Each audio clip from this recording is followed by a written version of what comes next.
Make sure to subscribe and turn on the notifications so you can be alerted when new content is released. Enjoy the video. So here's my definition of intention. Getting clear on what you want. That's it. So now, sounds really easy, like to get clear on what you want. The problem is that when the analytical mind gets overdriven by the hormones of stress, we start thinking, I want this, but then I need it on this condition, so it can't affect this person, and I don't want to lose that. And if this occurs, then this is going to occur for this, and this is... That's not intention. That's trying to control everything in your life. Confusion sounds like. Well, what you're trying to do is say, I want this specific thing, but I'm not willing to lose any of these things or affect any of these people. It's got to land right here. The universe doesn't work like that. Intention is, you may say, I want a healing. I want a new job. I want a new relationship. Now, the moment you ask the question, the what-if question, what would it be like to be in love? What would it be like to have a new job? What would it be like to be in a new relationship, to do whatever, to be healed? The moment you ask that question, the part of your brain called the frontal lobe, which is the crowning achievement of the human being, 40% of your brain is the frontal lobe. It's the workshop. It's the creative center. Frontal lobe has connections to all other parts of your brain. The moment you ask an open-ended question, you speculate a possibility. The creative center turns on and it looks out over the landscape of the entire brain and begins to call up different networks of neurons that are stored in your brain based on something you've learned intellectually, knowledge, or something you've experienced in your life. Like, well, I know what it is to be in love, or I know what it is to have a good job, or I read a book about it. And it begins to call up these different networks of neurons, and then it seamlessly pieces them together to create a new idea, a new vision. And when you put all those networks together and they fire in tandem, you'll get a clear picture in your mind. And that clear picture is called intention. Now, the more you have conditions, or the more you have specifics about that job, like, for example, I want to make this amount of money more a year, I want to have health benefits, I want to have 3 weeks vacation, I want to travel, I want to work with great and unlimited creative people. That all is the elements that help to add to that vision. Now, the picture you get in your mind could be the word job, or it could be just an image that's personal to you. But the image then represents all of those conditions. So you can have several conditions that make up your intention. But the intention typically is a symbol. Like, you may see a retreat center that you may want to start, and you have a picture of it. But once you see that picture, the next thing that happens, you start to live that dream. The moment you start to take that dream and it turns into a living motion picture, now you're in that imaginary place.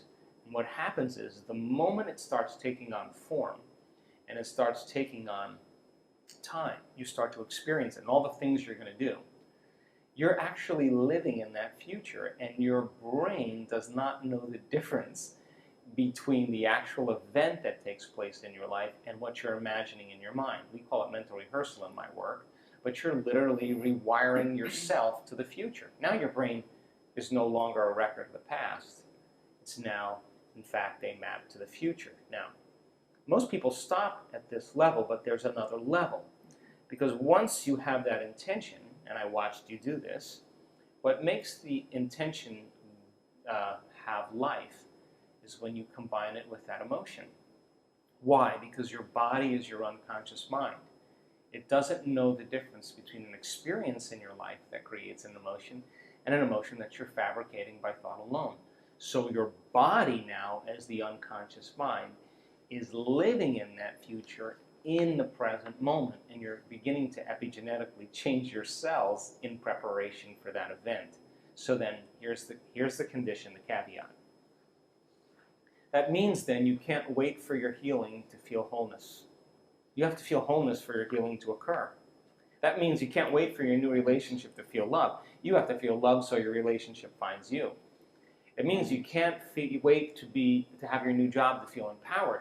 You have to be empowered by the thought of your new job.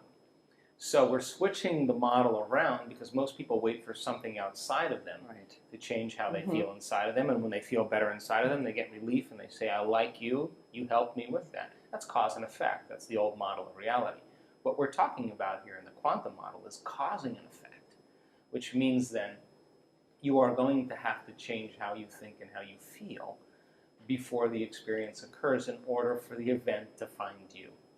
So if someone is looking for love, they're not, instead of looking outside, they're going to think about who and what they want in a person that they can fall in love with. Exactly. And That's those, intention. Right. Okay. So those are the waves that they're putting out. That's the information that they're putting out. Now, that information has to have a carrier, which is they better feel love. I mean, if you're going to enter in a relationship with me and you want to be in love, but you're not bringing any love to the relationship, why would I want to love you? Right. You'd have to bring that. So, like, if your personality creates your personal reality, and your personality is made of how you think, how you act, and how you feel, the present personality who's listening to this show has created the present personal reality called their life. So if they wanted to create a new personal reality, a new life, they would have to start thinking about what they were thinking about and change it. Starting to become conscious of their unconscious habits and behaviors and modify them. Now here's the key. They have to look at the emotions that they've memorized that keep them anchored to the past and decide if those emotions belong in their future. So most people try to create a new personal reality as the same personality, and it doesn't work. In other words, a wealthy person doesn't feel lack. You can't bring lack into your future. You know, a sick person doesn't feel desperation. They feel wholeness. And so then, by re-identifying with the future, and then instead of your past, present reality, is very easy conversation to have. Mm-hmm. But actually doing it requires a tremendous amount of awareness. And that awareness means then that you have to stay conscious and pay attention to who you're being all the time. And you can't let any thought slip by your awareness that's going to cause you to return back to the old self. You can't begin to react emotionally to people and things in your life that cause you to feel like the old self. You can't talk and complain and blame and make excuses or go back to old habits and expect your future to show up. You have to maintain that state for a period of time so that your body catches up, because the body and brain live in the past. So it takes a certain amount of repetition and a certain amount of consciousness, a certain amount of will to finally arrive there. And I'm happy to say that it's possible. Joe, what tips can you give some of our viewers that can't seem to get out of their own way? They mm-hmm. can't seem to admit or surrender to the process. Well, number one, learn. Fill your brain with knowledge. Turn the TV off. Sit down and read a book or watch a video that's going to inspire you. Knowledge is the precursor to experience. The more knowledge you have, the more prepared you are for the event. And when you start losing track of your vision, it's because more than likely you're emotional. Because the moment you feel emotional, you can't see the future because you're looking at your future through the lens of the past. Get up in the morning, get out of bed, and take time for your precious self. You and I are a work in progress. And if we are not changing our brain and body in some way, priming it for the future, we're going to be very predictable the rest of the day, and we're going to be in our past. Take time for yourself every morning and ask yourself a simple question. One day, one lifetime, what is the greatest expression of myself I can be today? How would a great person think? How would they act? How would they feel? Can I teach my body emotionally how that future person is going to feel now? And make the deal with yourself that you're not going to get up from your meditation until you feel differently. If you do, get up and maintain that modified state of mind and body your entire day, independent of any person, anything, or experience in your life, independent of any emotional addiction or habit in your body, and independent of time.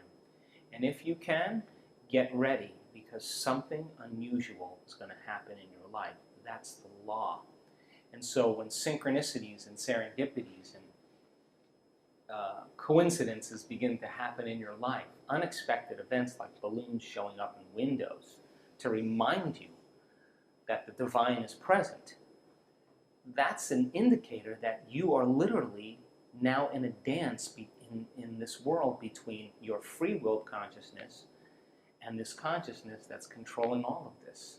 And when your consciousness every day merges with that consciousness, why not be bold enough to say to the Creator, hey, Creator, I took time out of my busy day to emulate you. I'm the son and daughter of God. I am emulating you as a creator. But here's the deal. I need a sign from you to let me know that you're real. But don't bring it in a way that I can expect, because if it comes in a way that I expect, it's nothing new. Rock my world. Drop a little crumb from the table and let me know that you're present so that I'm inspired to keep creating. Let's see a red balloon fly by the window. That's exactly what I said, yeah.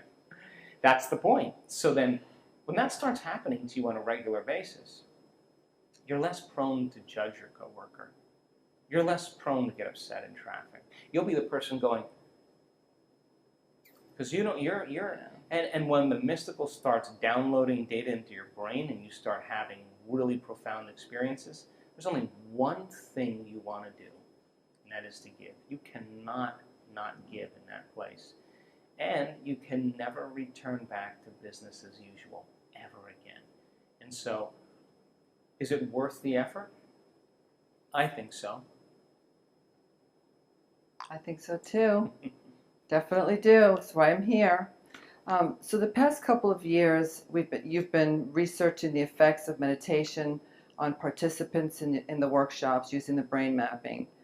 Can you explain to our audience what the brain mapping, the results of the brain mapping have done? What have they produced? Well, the only reason that we started measuring our students is because we were seeing phenomenological changes happening right during our events. People healing themselves of different diseases and conditions in real time. Now, when you're seeing changes happening like that, where someone in a wheelchair with MS stands up and walks across the room who hasn't walked in 10 years, what is causing those effects? In other words, genes are like Christmas tree lights. They're turning on and off all the time. And when they upregulate, they make healthier proteins. Proteins are responsible for the structure and function of your body. When they downregulate, they turn off and they make cheaper proteins, right?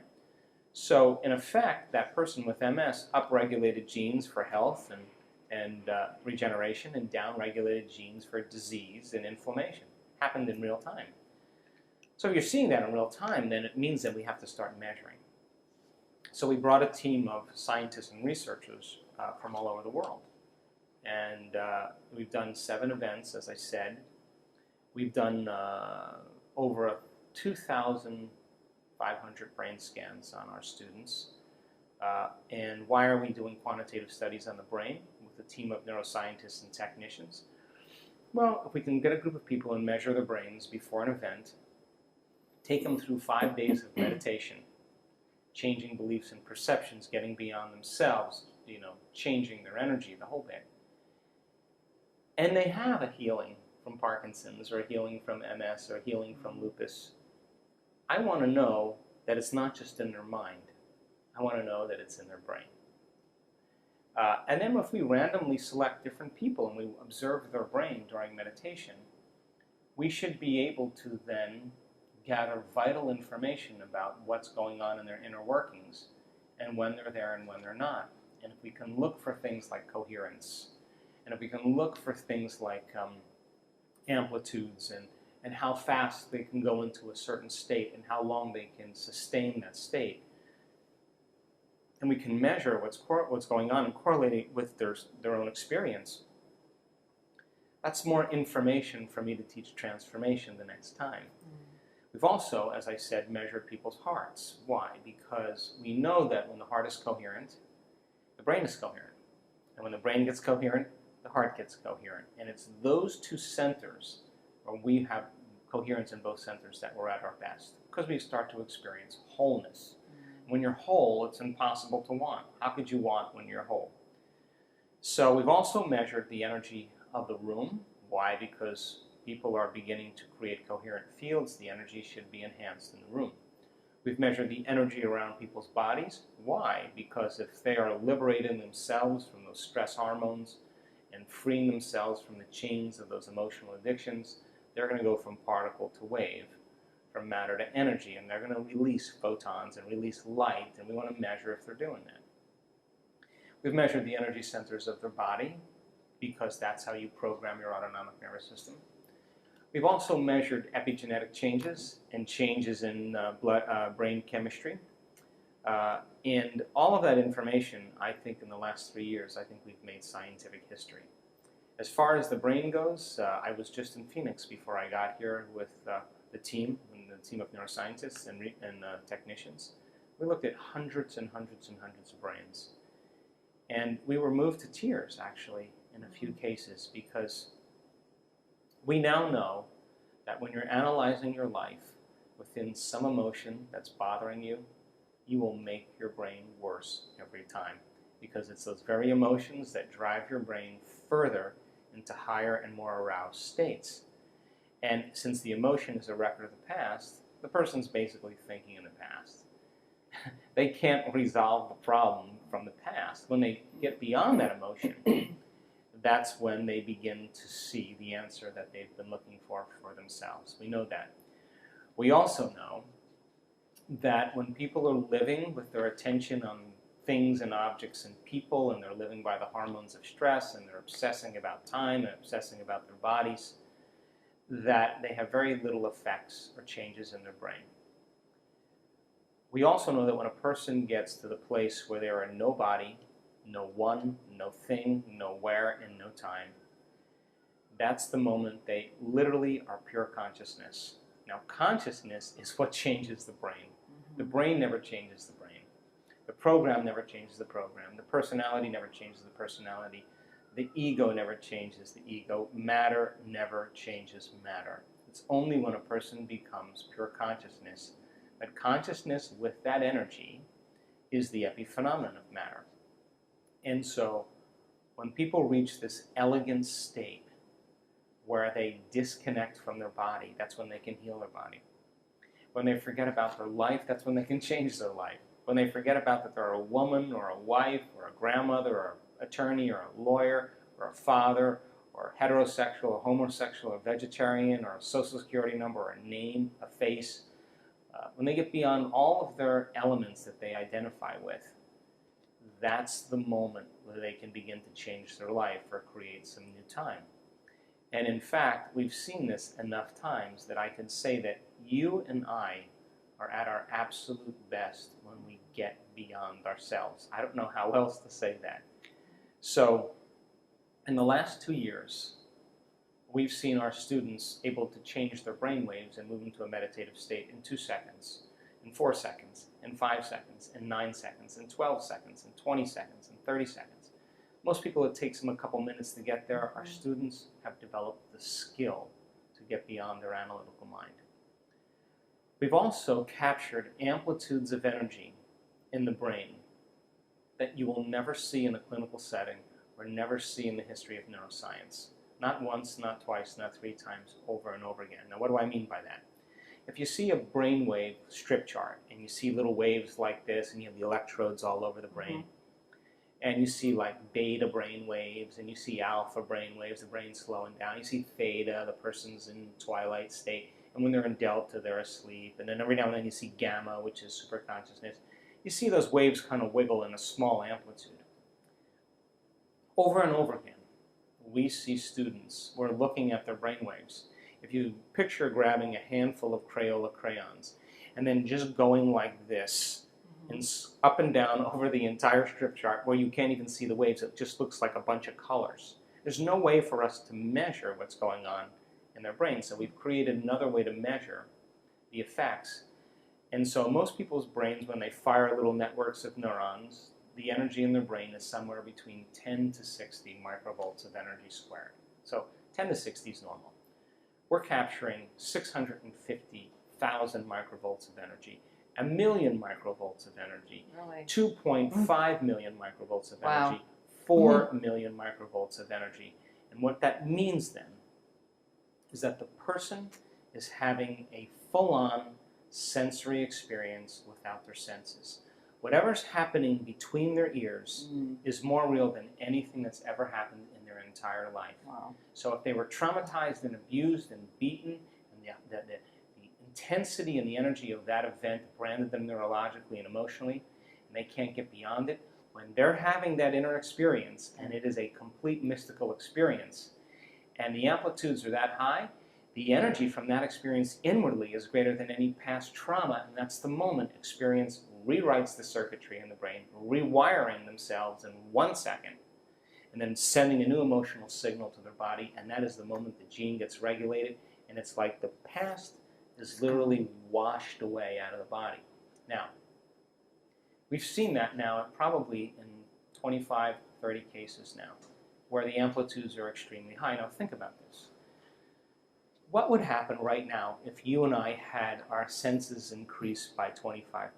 If I could see 25% better or more acutely, and so could you could hear 25% better, you could smell, you could feel, and you could taste 25% better, you would have to say that if your senses were heightened to that degree, so would your awareness. So when a person's having a full-on sensory experience without their senses, what's really happening is their inner world now is becoming more real than their outer world. And as their senses are heightened and everything's more lucid and more enriched, that experience is real to them. And that's the moment then that consciousness begins to leave very profound footprints biologically. So we're seeing this over and over again, and now we're correlating the person's story, what just happened to you, with what's happening in their brain. Their subjective experience is being validated objectively. Mm-hmm. And the stories are will move you to tears, and you can't, that person can't make their brain do that. It's happening to them. So the moment they're no longer a woman or a man, the moment they're no longer their body, the moment they're no longer an identity, the moment no longer connected to things or objects or places or time, that's the moment they're pure consciousness. Now, when that consciousness can surrender to the infinite consciousness of all that is, you've just taken your attention off the particle, off of matter, and you put it on possibility. When the brain and the nervous system captures a new stream of consciousness, that consciousness from that field is very self-organizing, and it has a very profound energy, a highly, highly profound energy. And that's the moment the person literally is now processing a quantum phenomenon in their brain. And so we've made scientific history in doing this because we can't find measurements anywhere. And we've invited neuroscientists to come and study our work. And while the person's having the experience, the neuroscientists are saying, oh, she's having a seizure.